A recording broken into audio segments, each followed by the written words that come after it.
लोकसभा निवडणुकीमध्ये मनोज जरांगे आणि मराठा फॅक्टरचा महायुतीला मोठा फटका बसला होता। आता विधानसभेच्या निवडणुकाही हाकेच्या अंतरावरती येऊन ठेपल्यात। त्यातच विधानसभा निवडणुकीसाठी मनोज जरांगे यांनी जोरदार तयारी सुद्धा केली आहे।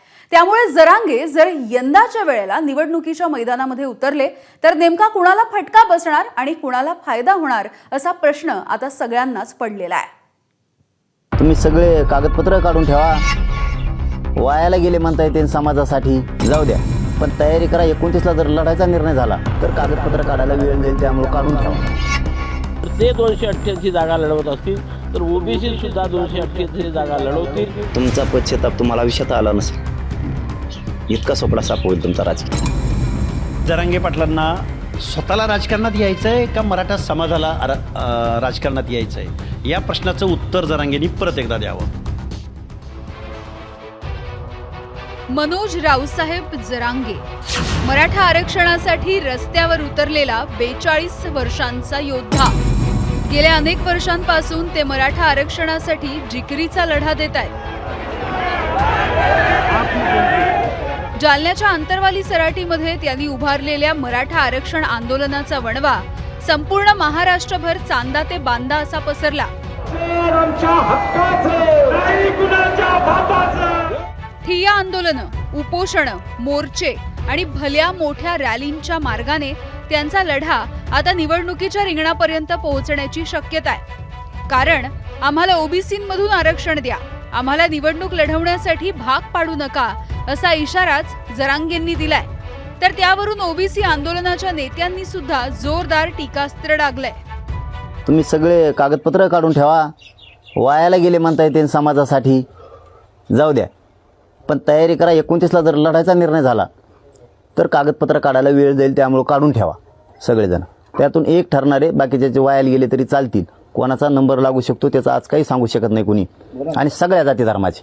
जरांगे पाटलांना स्वतःला राजकारणात यायचं आहे का मराठा समाजाला राजकारणात यायचं आहे, या प्रश्नाचं उत्तर जरांगेंनी परत एकदा द्यावं।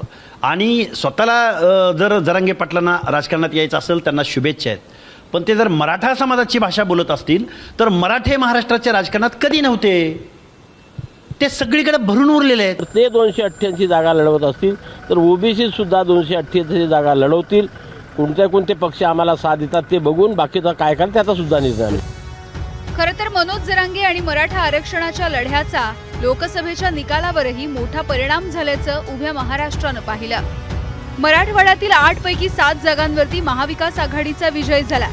मराठवाड्यामध्ये महायुतीला संभाजीनगर वगळता एकही जागा मिळाली नाही। जरांगे फॅक्टरमुळे भाजप विरोधी उमेदवारांना फायदा झाला। रावसाहेब दानवे, पंकजा मुंडे, प्रतापराव चिखलीकर यांनाही फटका बसला। परभणी, हिंगोली, लातूर, धाराशिवमध्ये मराठा समाजाने महाविकास आघाडीला साथ दिली।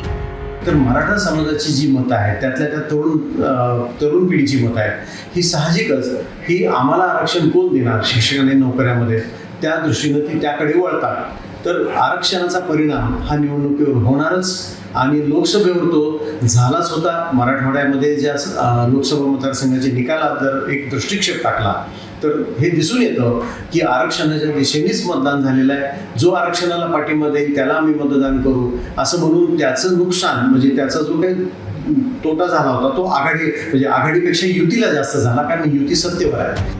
मराठ्यांना ओबीसींमधून आरक्षण द्या या मागणीसाठी मनोज जरांगे इरेला पेटलेत।